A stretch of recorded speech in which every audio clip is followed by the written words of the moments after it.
Today I'll be talking about reflections. Reflections come in two categories, live and baked.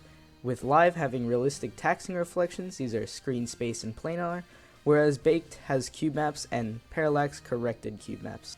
Now obviously there are more types of reflections in this, but these are just sort of the main types that every game uses. Regular old cube maps are usually taken from the center point of the room, where 6 pictures are taken in each direction.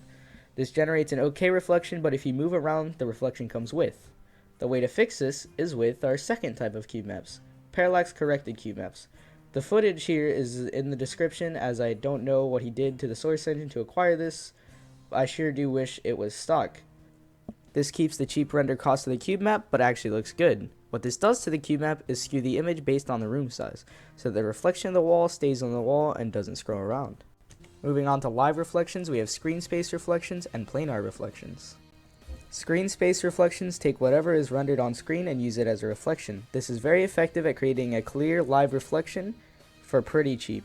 In some games this is very literal, and if it's off your screen it doesn't get rendered, but in newer games it usually reflects things that are out of view but not behind an object. In older games you'll see reflections get swept away if it's not on your screen and get replaced with a cube map usually. This leaves me with one last reflection, and the most realistic one. This is called the planar reflection, probably named so because it's like the reflections are on a different plane of existence, or something like that.